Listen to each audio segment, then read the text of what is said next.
Hello, welcome back to Ultrascape and day 3 of my Accursed Race coverage. Let's have a look at the tracker and see what's been going on over the last day or so. And as you can see, there's the gap to Justinus, who's leading, has grown significantly overnight.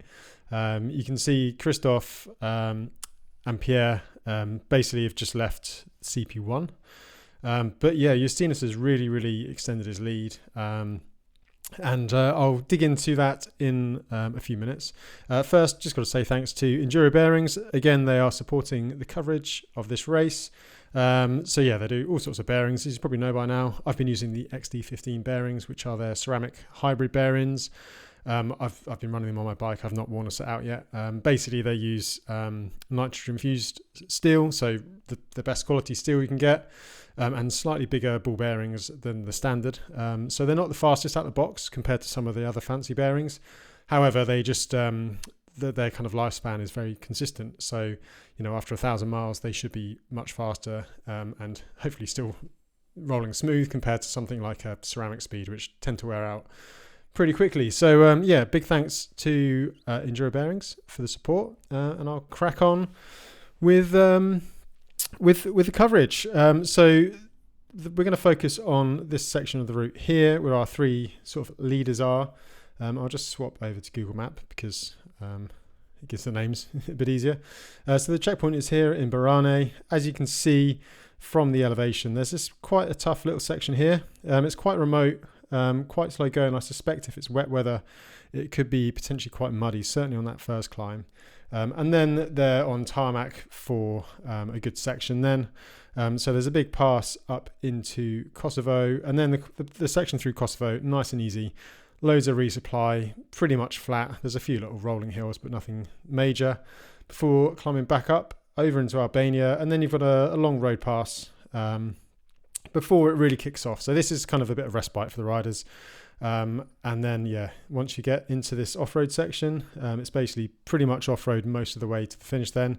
And it gets wild. It was one of the best bits. I enjoyed it so much last year. But I did say that there was quite a large gap now to Justinus. If you remember yesterday, Christoph Dijkmans was chasing. He wasn't too far back, but he'd been sleeping a lot more. But it looks like he stopped in the hotel, the CP1 hotel in Barane. And he's overslept. So this is a story on Instagram this morning. Okay guys, I hit myself. I was supposed to leave here at 2 a.m. and it's 7 p.m. or 7 a.m. So it is what it is. I slept. It's quite okay. And I will leave to push. But it is what it is. So there we go. That is, I guess, what everyone fears in these races is just oversleeping. So he was only a few hours behind Justinus, but now you can see that gap is significant. Pierre caught up with him.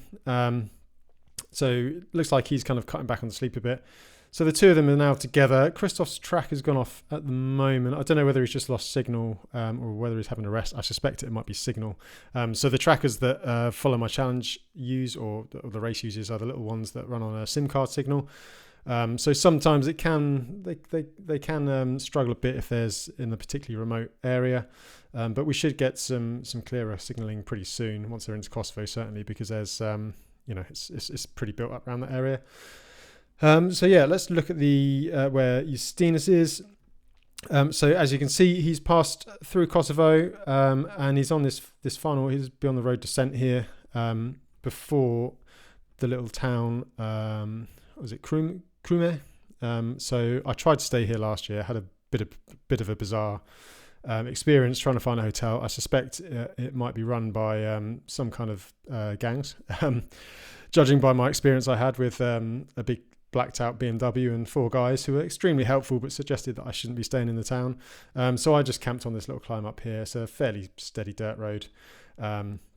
Before there's a good resupply in Kukes, but after that it's wild. It's really wild. There's some really hard climbs. It sounds like the weather might be turning. We'll touch on that in a little bit, and if that's the case, it's going to be a drag, this next section. It was warm when I was there, but you could just tell the tracks would just get really muddy, almost unrideable. They're very steep at times, certainly on the on the sort of the steeper sections. So we'll see. It's getting to the fun part of the race. Justinus looks to have ridden fairly steadily. He has had a bit of a bigger sleep. Let's just take a look at the stats. So you can see Justinus just over 550k to go, 300 miles. He's absolutely flying by. I suspect we're going to see a 5-day finishing time. It was around 6 days last year. 5.5, I suspect. Then Pierre and Christophe, they're fairly close together, within 10k.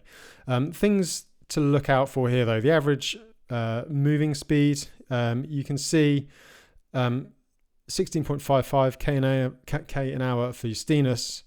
Chris, 16.52. So he's pretty much riding, give or take, half a k an hour, the same pace as Justinus.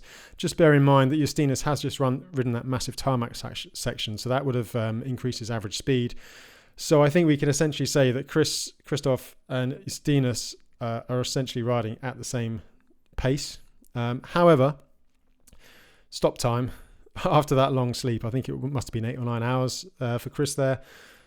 Just under 22 hours stop time, 21 hours, 51 minutes versus 10 hours, 15 minutes for Justinus. So there's a 10-hour gap there. And, I suspect the overall gap is 10 hours now, give or take an hour, 10, 11 hours. And that is pretty much going to be because of Christophe's stop time.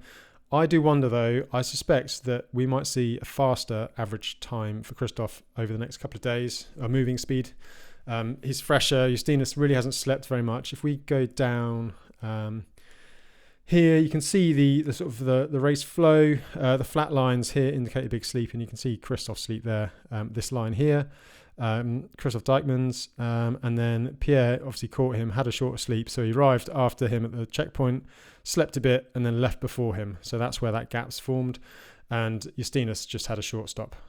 So again, you see his line's very steep. He's really been cutting back on the sleep and riding faster than anyone. So, I mean, there's only one thing that's going to happen there, and that's that, barring disaster, I think Justinus has this sort of in the bag. And you can see, I'm not entirely sure how accurate this is because it's showing that it's not showing that big sleep.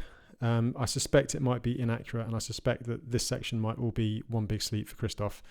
So we can't judge this too much. Maybe it's not updated yet. But you can see Justinus's his longest sleep was last night. So it looks like an hour and 20 minutes, hour and 2 minutes, so 2.5 hours. I suspect that is one big stop.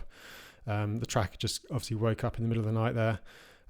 So yeah, 2.5 hour sleep is the longest stop that Justinus has had so far. And it's just that consistency and that strength. And that's what causes these gaps. And now he's leading, by 10, 12 hours. And it's going to be very hard to break that. Andy Dodd, we did talk about him the other day. He'd just been power napping until now. He's now had a 6.5 hour sleep. I do wonder if that was some kind of tactic. I was wondering actually if he'd try and get to the checkpoint. But it sounds like he's not got there. Well, he hasn't got there. So yeah, be interesting to see how he holds up after that sleep. But he's in a really good battle with Christian. Let's just see where they are. They are approaching the CP1. However, they've got they've still got a bit of off-road to go. Where are we? Sorry, here. So they've still got this really high pass to go. And it sounds like the weather is turning. We'll check on Instagram in a second. But they are basically in the scrap for 4th and 5th now. So it'd be good to see how they go on. Arnold Gudscher, he looks like he's stopped in Savnik. There's a little supermarket there. I wonder if he sat on the steps outside. And then everyone else is just really starting to spread out. We've got a cluster of people on the road up to into Montenegro again, so that's all tarmac. And then our others still kind of in these bigger climbs here. Our women's pair, they look like they must be in a hotel here in Nevis. Oh, I can't even say that. My pronunciation isn't the best in English, let alone Bosnian. But they look like they've kind of had an extended stay just off the track here. So we'll keep an eye on them over the next few days. But let's just go to Instagram. There's some cool photos as ever from everyone at the Accursed Race, all the photographers. Take a look at this bike as well from Justinus. It's a prototype. It looks like it's a full suspension drop bar gravel type thing. He's been quite good at hiding it, but yeah, just see if anything pops up, because that could be a new model from Trek. But yeah, having a resupply, classic park bench, looking very happy. He just loves being out there. I know you've seen us pretty well. We spend a lot of time riding together when he's in the UK. And he loves gherkins, and there we go, or pickles. So he's on the pickles again. Sounds like he did have a little crash, if you read here. A slow turning vehicle while descending, hopefully just a little bump rather than anything major. But he looks like he's been moving quite strongly after that. This just shows you some of the spectacular mountains that there are in the Balkans. So this, where was this? Is it the Piva Valley? Something like that. Piva Canyon. But yeah, pretty spectacular. Lovely blue clear waters when the sun's shining. And then this was Christoph arriving in Barani, going to the supermarket, big resupply. But as it says here, checked into a room, plans on departing early mornings, but he had a little sleep. So yeah, so he's now lost quite a bit of time as a result. And it looks like the weather is turning. So Chris obviously left this morning. Pierre arrived and, as we said before, checked out before Christoph about 7 o'clock. But the forecast is to be a wet, cold day with precipitation turning to snow for riders at higher altitudes, which basically means pretty much everyone apart from Justinas is going to get smashed by the weather today. If we put this on, you can see everyone's in this higher ground. Christian and Andy, they're going to be having a rough time up there. Pierre, Christoph, they're probably going to be getting pretty cold up there. And I do wonder if the grouping here, you see a few people stopped, is because the weather's turned and they've got to do this high ground section. There could be some snow up there from the sounds of it. So yeah, we'll look forward to photos of that tomorrow. I'm sure the photographers will be out there getting all the action. So yeah, I'll be back tomorrow with another report. Thanks for watching, and see you in the next one.